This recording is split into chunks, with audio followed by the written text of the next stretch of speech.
আসসালামু আলাইকুম, মিরাজ হোসেন গাজী আপনাদের সকলকে স্বাগত জানাচ্ছি প্রবাস তথ্য কেন্দ্র লাইভে। আপনাদের অনেক প্রশ্ন আছে মালয়েশিয়া শ্রমবাজার সম্পর্কে, যেগুলো সম্পর্কে আসলে আপডেট তথ্য নেওয়ার জন্যই মন্ত্রণালয়ে এসেছিলাম। মালয়েশিয়াতে এখন পর্যন্ত যেই কয়েকটি রিক্রুটিং এজেন্সি নিয়োগ অনুমতি পেয়েছে, নিয়োগ অনুমতির বিষয়ে প্রবাস তথ্য কেন্দ্র ইউটিউব চ্যানেলে বিস্তারিত ভিডিও দেওয়া আছে, আপনারা সেটি দেখলে বুঝে যাবেন। সেই নিয়োগ অনুমতি যারা পেয়েছে শুধুমাত্র সেই সকল রিক্রুটিং এজেন্সির সাথে আপনারা লেনদেন করবেন বা তাদের মাধ্যমে মালয়েশিয়াতে যাওয়ার জন্য টাকা বা পাসপোর্ট জমা দিবেন। এটি হচ্ছে যে একটি বিষয়।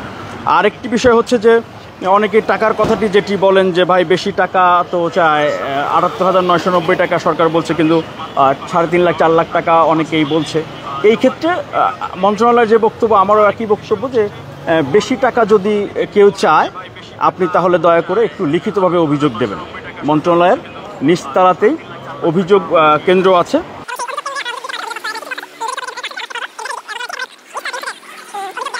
একদম ঠিক নিচতলাতে এখানে অভিযোগ দেওয়ার একটি ব্যবস্থা আছে। যারা অভিযোগ দিতে চান তারা মন্ত্রণালয়ে এসে কিন্তু অভিযোগ দিতে পারবেন। এবং মন্ত্রণালয়ের উপদেষ্টা এবং সচিব ওনারা দুজনেই কিন্তু বলেছেন যে প্রবাসী বা বিদেশগামী কর্মীদের যে কোনো অভিযোগ এখানে জমা করলে ওনারা সেটিকে আমলে নেবেন। তবে লিখিত অভিযোগ না দিয়ে যদি আপনারা শুধু নিজেদের মতো করে কথা বলেন বা সিদ্ধান্ত নেন, সেক্ষেত্রে কিন্তু আসলে কোনো প্রতিকার বা সমাধান পাবেন না। এটি হচ্ছে যে একেবারেই বাস্তবতা। অভিযোগটি আপনারা করতে হবে। কেউ যদি বেশি টাকা চায় বা কেউ যদি আপনাদের সাথে প্রতারণা করে, বিস্তারিত কিছু তথ্য প্রমাণ সহ আপনারা অভিযোগটি করবেন। আর অবশ্যই সেটি বৈধ রিক্রুটিং এজেন্সি হতে হবে। যেই রিক্রুটিং এজেন্সি মালয়েশিয়াতে কর্মী পাঠানোর জন্য নিয়োগ অনুমতি পেয়েছে, এখন পর্যন্ত সবশেষ বোধ হয় 4 জন বা 5টি রিক্রুটিং এজেন্সি নিয়োগ অনুমতি পেয়েছে। সেটি মন্ত্রণালয়ের ওয়েবসাইটে গেলে যেটি বলছিলাম শুরুতে যে নিয়মটি দেওয়া আছে প্রবাস তথ্য কেন্দ্র, ওই নিয়োগ অনুমতি পাওয়ার বাইরে কোনো রিক্রুটিং এজেন্সির কাছে আপনারা যদি টাকা দেন, পাসপোর্ট জমা দেন, লেনদেন করেন, তাহলে সেটির প্রতিকার কিন্তু আসলে কেউই করতে পারবে না। এবং মন্ত্রণালয় কিন্তু একই কথা বলেছে, অভিযোগ করলে তারা ব্যবস্থা নেবেন। সচিব সাহেবের সাথে আমি কথা বলেছি, সচিবও বলেছেন যে অভিযোগ, একজন কর্মী অভিযোগ দিলে সেটির ব্যাপারেই তারা কিন্তু অ্যাকশন নিতে পারবেন।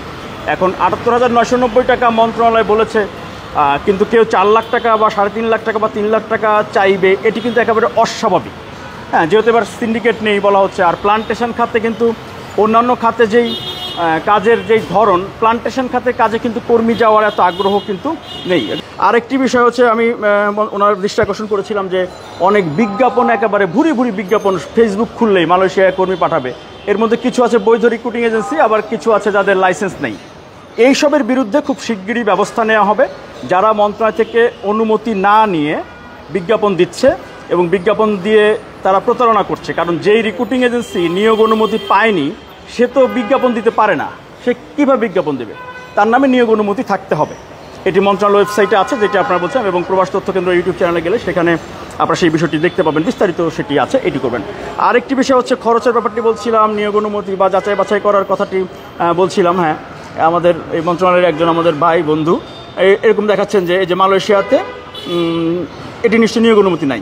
এই যে একটি দেখেন এরকম, হ্যাঁ, এরা বিজ্ঞাপন দিয়েছে, বেতন ১৭০০, সংখ্যা ১০০ রিক্রুটিং এজেন্সি ২৪৩৫ RL নাম্বার। এটি কি নিয়োগ অনুমতি আছে এটার? এখন পর্যন্ত সবশেষ যেই তালিকা সেখানে কিন্তু নেই, কিন্তু তিনি বিজ্ঞাপন দিয়ে দিয়েছেন।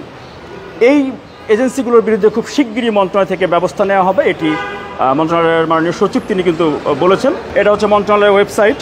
মন্ত্রণালয়ের ওয়েবসাইটে গেলে মেনু, মোবাইল দিয়ে যারা চেক করবেন মেনু বাটনে যাবেন, এরপরে হচ্ছে যে মালয়েশিয়া কর্মানুমতি, এখানে গেলে আপনি কিন্তু চলে আসবে। হয়তো এখানে ইন্টারনেট একটু সমস্যা করছে, যে কারণে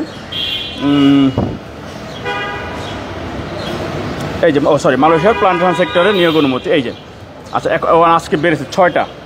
এই যে 6টা রিক্রুটিং এজেন্সি হচ্ছে মালয়েশিয়াতে কর্মী পাঠানোর জন্য নিয়োগ অনুমতি পেয়েছে। নিয়োগ অনুমতি যারা পায়নি, হ্যাঁ, ওয়েবসাইট তো প্রবাস তথ্য কেন্দ্র ইউটিউবে গেলে আপনারা দেখবেন প্রবাসী.gov.bd, এরপরে হচ্ছে যাবেন মালয়েশিয়ার কর্মানুমতি, এরপরে হচ্ছে মালয়েশিয়ার প্লান্টেশন সেক্টর। এখানে ক্লিক করলে দেখবেন যে তালিকাগুলো আছে, একেবারে স্বচ্ছ এবং পরিষ্কার।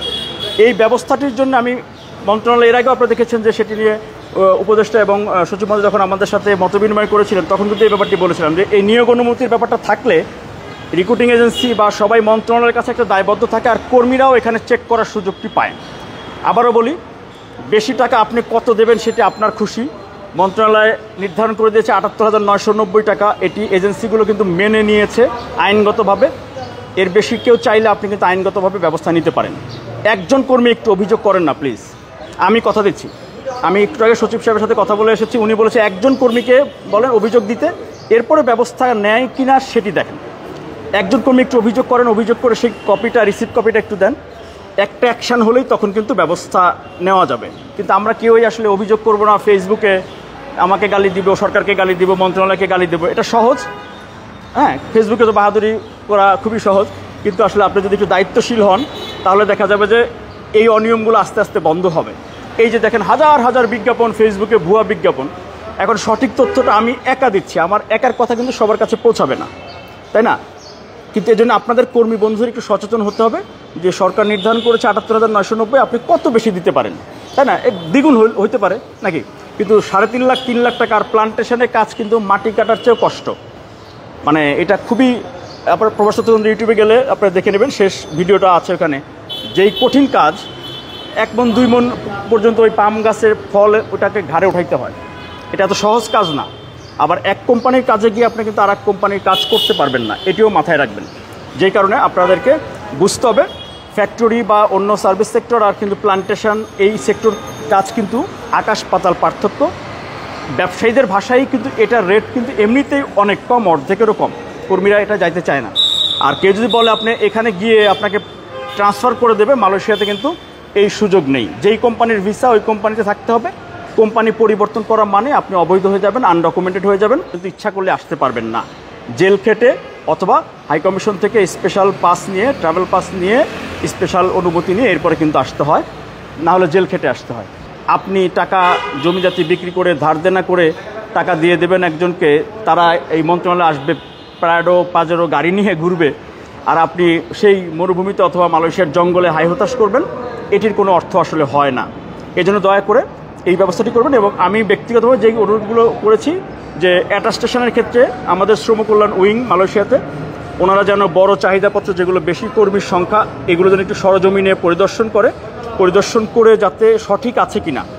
একজন কর্মী গিয়ে যদি দেখে কোম্পানির অস্তিত্বই নাই, সাইনবোর্ড আছে শুধু, বা সাইনবোর্ডও নাই, অস্তিত্বহীন কোম্পানি, তাহলে অ্যাটাস্টেশন করার ক্ষেত্রে এই যাচাই বাছাইটা অবশ্যই করতে হবে। বড় যেই চাহিদাপত্রগুলো সেগুলো এটি করবে। এবং মন্ত্রণালয়ের সচিব উনি বলেছেন যে এই ব্যাপারে ওনারাও এখন কঠোর অবস্থানে আছে, অ্যাটাস্টেশনগুলো যাচাই বাছাই করা হচ্ছে, সেখানে কোনো অনিয়ম যদি হয় সেটির বিরুদ্ধে ওনারা ব্যবস্থা নেবেন। আর সবচেয়ে বড় কথা, যারা বলেন যে ভাই আপনি তো বলেন কম টাকা, বেশি টাকা ছাড়া তো কেউ যায় না, আবারও বলি দয়া করে একজন লোক অভিযোগ করেন। যেহেতু একান্তে আলাপ, এই কারণে ওখানে কোনো বক্তব্য রেকর্ড বা ভিডিও করিনি, জাস্ট তথ্যগুলো আপনাদেরকে জানানোর জন্যে আসলে এই লাইভটি। আল্লাহ হাফেজ। আপনি কি বৈধভাবে কর্মী হিসেবে বিদেশে যেতে চান?